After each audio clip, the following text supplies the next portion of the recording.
about the defense, Kenny, and how well they played? Unbelievable. Defense battled. They attacked. They played aggressive. They played way better than enough to win the football game versus that offense. Unbelievable job by Coach Ward. Unbelievable job by that entire staff. Unbelievable job by our players competing and fighting our corners, taking those guys outside one-on-one and on base downs and challenging them. Playing aggressive, playing cover zero on early downs. All right, loved how our defense played. Unbelievable performance by them. You had missed the one field goal, another one blocked.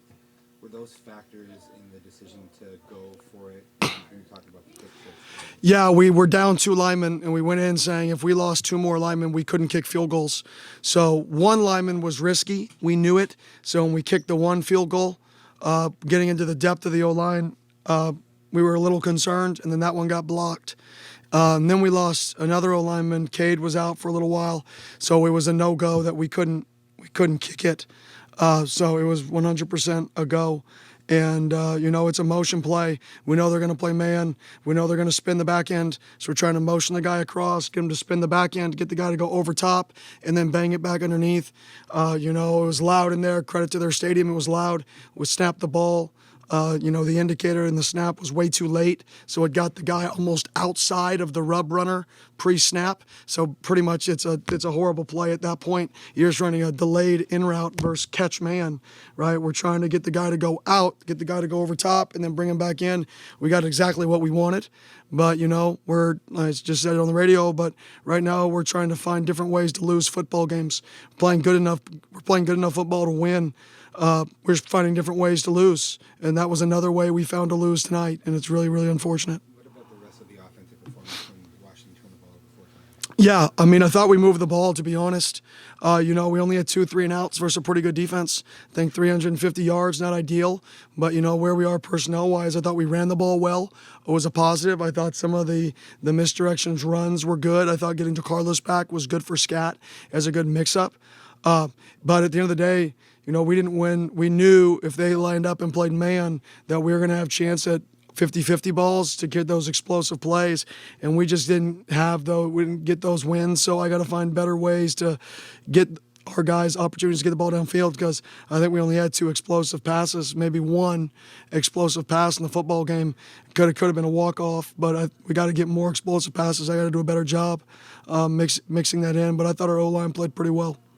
It seemed like you did what you needed to do as far as keeping the ball. The time of possession was heavily in your favor and you got the takeaways on defense. So it seemed like the formula was there to win this game. Yeah, the formula was there. That was the formula we wanted. We wanted to keep the ball.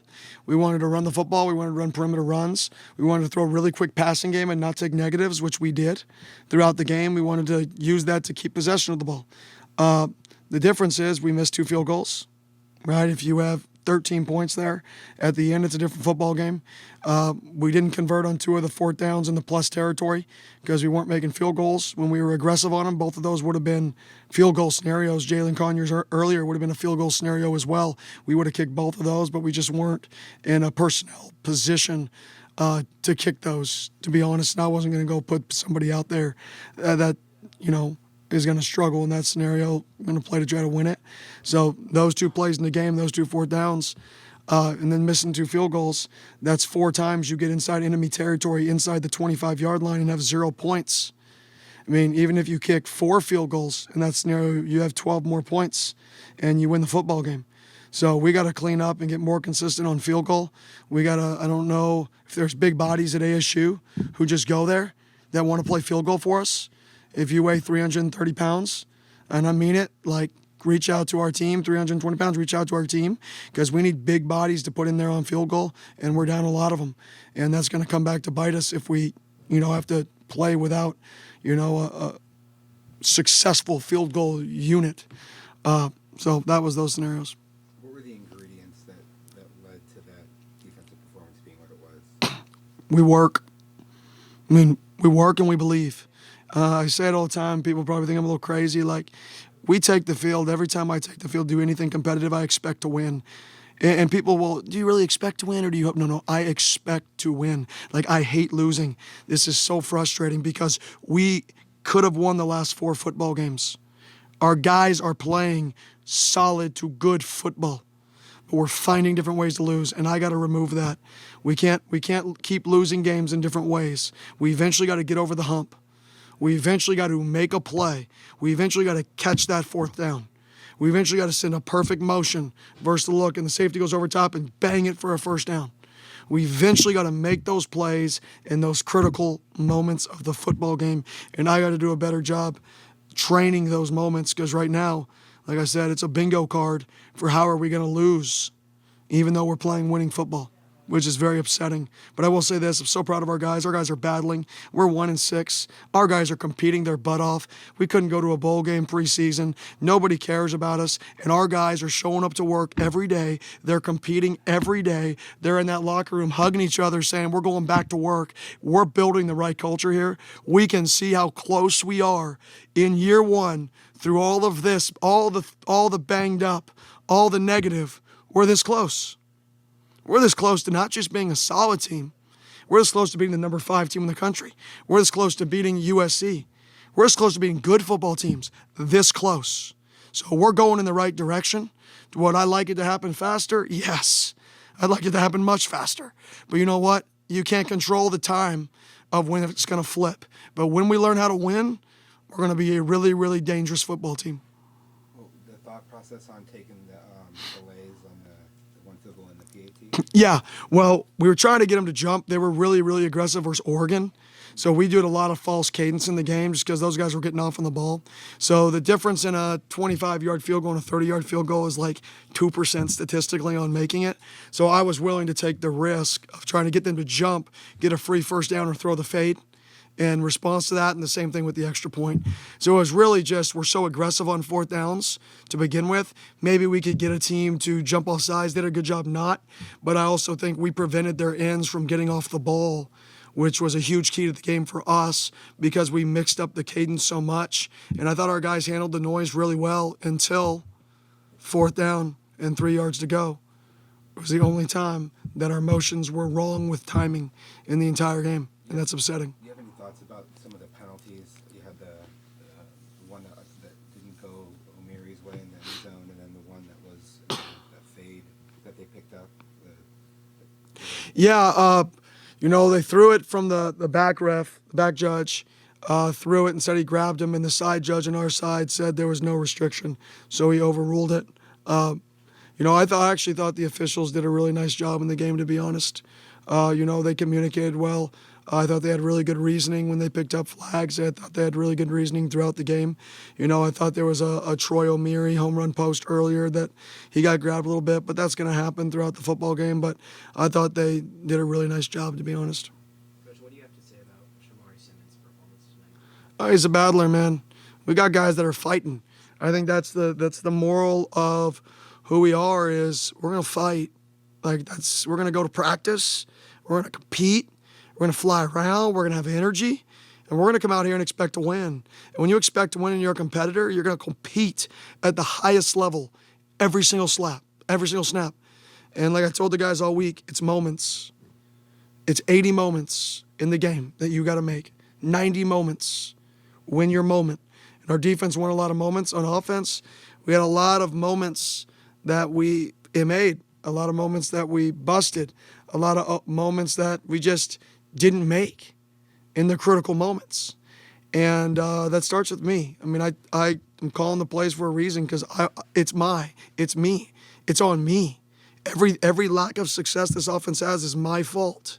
100%. There's nobody else to blame. There's no player to blame. There's no other coach to blame. It's 100% on me, and I got to get it fixed.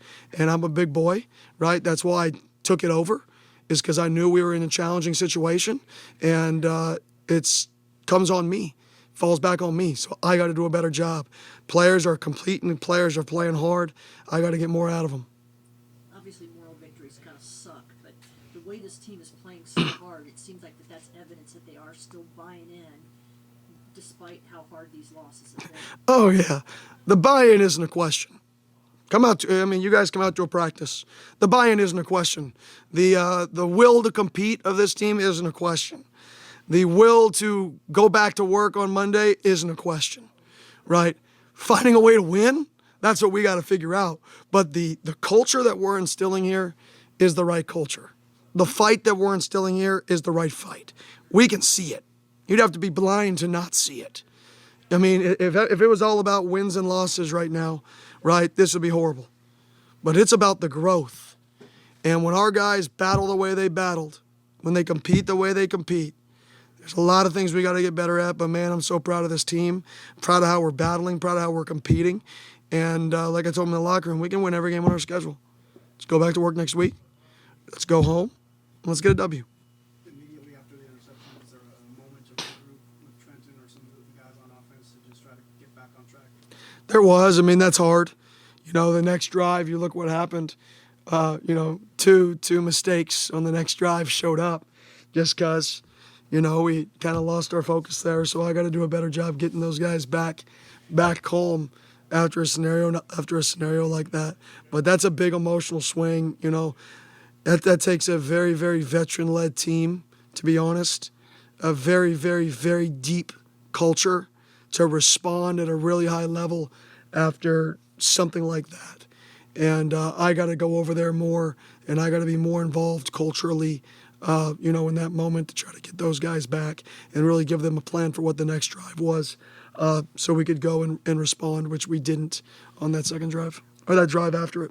Coach, we talk about the defense and stuff, but what can you say about kind of the guys who had to shuffle in? Alfonso Taylor came in. What's another name? Elijah O'Neal came in after Clayton kind of took another targeting penalty. What can you speak about kind of that next up, man up mentality that you guys have continuously had to have this season? Yeah, our defense, I mean, those guys are ready to play. Kudos to our defensive staff for getting everybody in the depth ready to play. You know, Elijah O'Neal, it's funny you mentioned him. You know, I kind of called him out the other day for just doing the little things right. You know, he's got to do the little things right. Show up early. Don't be the last one somewhere. Show up early. And really challenged him. And this week, he was 10 minutes early to everything we did. He was one of the first people out to practice. He was dialed in. So it's kind of fitting that you mentioned him because it just shows that he was a kid who made a drastic change in how he prepared. And for him to go and have that success on game day, hopefully, I mean, that's a kid with 3 years left. Hopefully that shows him, man, if I just do it this way, if I just do it the right way, right, I'm going to be ready when my number's called on game day. Anything else? Thanks, Coach. Thank you. Okay.